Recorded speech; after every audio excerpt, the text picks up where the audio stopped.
Back to my channel താടിയും പൊട്ടും talks. Guys, നമ്മുടെ ചാനൽ ആദ്യമായിട്ട് കാണുന്നുണ്ടെങ്കിൽ സബ്സ്ക്രൈബ് ചെയ്യാനും ലൈക്ക് ചെയ്യാനും ഷെയർ ചെയ്യാനും കമൻറ്റ് ചെയ്യാനും സപ്പോർട്ട് ചെയ്യണം. ഇന്നത്തെ നമ്മുടെ ടോപ്പ് മരണം അതേത് തരത്തിൽ വേണമെങ്കിലും എപ്പോൾ വേണമെങ്കിലും കടന്നു വരാം. അതിനാണല്ലോ മരണം രംഗബോധമില്ലാത്ത ഒരു കോമാളിയാണെന്ന് പറയുന്നത്.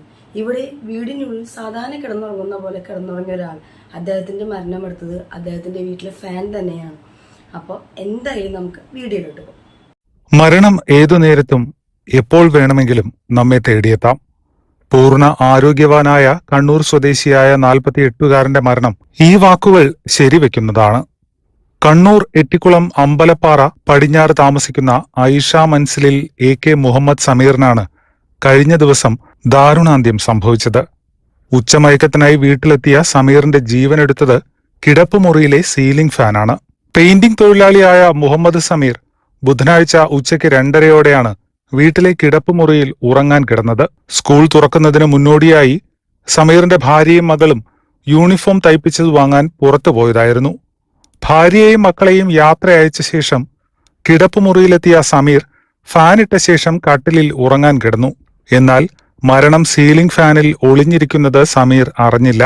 ഉറക്കത്തിനിടെ സീലിംഗ് ഫാൻ പൊട്ടി സമീറിന്റെ ദേഹത്തേക്ക് വീഴുകയായിരുന്നു. ഫാൻ പിടിപ്പിച്ചിരുന്ന കോൺക്രീറ്റിന്റെ സീലിംഗ് ഉൾപ്പെടെ അടർന്ന് ദേഹത്തേക്ക് വീണു. സമീറിന്റെ നെഞ്ചിന് മുകളിലേക്കാണ് സിമന്റ് പാളികളും ഫാനും പൊട്ടി വീണത്. ഉറക്കത്തിലായതിനാൽ തന്നെ സമീറിന് ഒന്നും ചെയ്യാൻ കഴിഞ്ഞില്ല. വൈകുന്നേരം 4:30-ഓടെ ഭാര്യ തിരിച്ചെത്തിയപ്പോഴാണ് അപകടം കണ്ടത്. അബോധാവസ്ഥയിൽ കണ്ടെത്തിയ സമീറിനെ ഭാര്യ ബന്ധുക്കളെ വിളിച്ചുകൂട്ടി കണ്ണൂർ പരിയാരം ഗവൺമെന്റ് ആശുപത്രിയിൽ എത്തിച്ചപ്പോഴേക്കും ജീവൻ നഷ്ടമായിരുന്നു.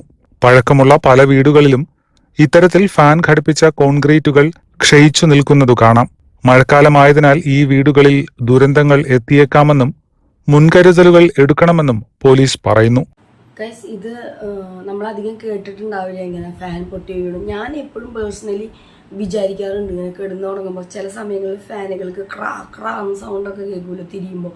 അപ്പം ഞാൻ വിചാരിക്കേണ്ടത് ഇതെങ്ങാനും പൊട്ടി വീഴുമെന്ന് നമ്മൾ ചുമ്മാ ചോദിക്കാറുണ്ട്. പക്ഷെ ഒരിക്കലും പൊട്ടി വീഴില്ല എന്നുള്ള ഒരു വിശ്വാസത്തിൽ തന്നെയാണ് നമ്മൾ ആ സൗണ്ട് മാറുമ്പോൾ പോലും ചോദിക്കുന്നത്.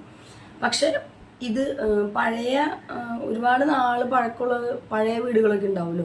അപ്പോൾ ആ വീടുകളിലെ അന്ന് അത്രയും വർഷം മുന്നേ ഫിറ്റ് ചെയ്ത ഫാനായിരിക്കും.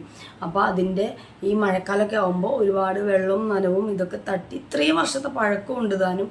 അപ്പോൾ വെള്ളം ഇതൊക്കെ ആകുമ്പോൾ ആ സിമെൻറ്റും ഇതൊക്കെ പതുക്കെ പൊടിഞ്ഞ് ഇത് വരാനും അതുകൊണ്ട് ആ ഫാൻ താഴ്ത്ത് വീഴാനുള്ള ചാൻസുകളുണ്ട്. അപ്പോൾ ഇത് പലരും പഴക്കം ചെന്ന വീടുകളിൽ താമസിക്കുന്നവരുണ്ട്. അപ്പോൾ എല്ലാവരുടെ വീടിൻ്റെ മുകളിലും ഒരു പക്ഷേ മറ്റേ ഈ പറയുന്ന മരത്തിൻ്റെ തട്ടോ കാര്യങ്ങളോ ഒന്നും ആവണമെന്നില്ല. ചിലപ്പോൾ സിമെൻറ്റും കാര്യങ്ങളൊക്കെ ആയിരിക്കാം. അപ്പോൾ എന്തായാലും ഒരുപാട് വർഷം പഴക്കമുള്ളവരൊക്കെ അവരുടെ വീട്ടിലെ ഫാനും കാര്യങ്ങളൊക്കെ അത്രയും വർഷം മുന്നത്തെ ആണെങ്കിൽ മാറ്റിയിട്ടുണ്ട് ഒക്കെ ആണോ എന്തൊക്കെയാണെന്ന് ജസ്റ്റ് നമുക്കൊന്ന് കയറി ചെക്ക് ചെയ്യുക. എന്തെങ്കിലും പ്രോബ്ലംസോ പൊട്ടോ അല്ലെങ്കിൽ വിള്ളലുകളോ കാര്യങ്ങളൊക്കെ ഉണ്ടോ എന്ന് നോക്കുക. നമ്മൾ മഴക്കാലമാണ് ഇപ്പോൾ വന്നുകൊണ്ടിരിക്കുന്നത്. അപ്പോൾ നമ്മൾ സേഫാവാൻ നോക്കുക. നമ്മുടെ ഒരു അശ്രദ്ധ കൊണ്ട് ഒരു മരണം സംഭവിക്കരുത്, നമുക്കോ നമ്മുടെ വീട്ടിലുള്ള മറ്റാർക്കോ. ഇപ്പോൾ ഈ പറയുന്ന ഈ കണ്ണൂരിലുള്ള യുവാവ് അവരുടെ ഭാര്യ വന്നപ്പോഴാണ് ഈ ഒരു ഇത് കണ്ടത്. അബോധാവസ്ഥയിലായിരുന്നു. പക്ഷേ ഹോസ്പിറ്റലിൽ പോയപ്പോഴേക്കും അവിടെ ചെന്ന് ആളെ രക്ഷിക്കാൻ കഴിഞ്ഞില്ല. കാരണം അത്രയും സാധനങ്ങൾ ഫാൻ ഒന്നാമത് ഫാൻ തന്നെ വീണ് കഴിഞ്ഞാൽ തന്നെ നമ്മുടെ പകുതി ജീവൻ പോയി. പിന്നെ അതിൻ്റെ മേലെ കൂടെ ഈ സിമെൻറ്റും ഈ സംഭവങ്ങളൊക്കെ വീണ് കഴിയുമ്പോൾ പറയണ്ടില്ല. അപ്പോൾ ഇത്തരത്തിലുള്ള കാര്യങ്ങളെല്ലാം ശ്രദ്ധിക്കുക എല്ലാവരും. മാക്സിമം ഷെയർ ചെയ്യുക. അപ്പോൾ അടുത്ത നല്ലൊരു ടോക്കായിട്ട് നമുക്ക് വീണ്ടും കാണാൻ താടിയും പൊട്ടും ടോക്സ്. ബൈ.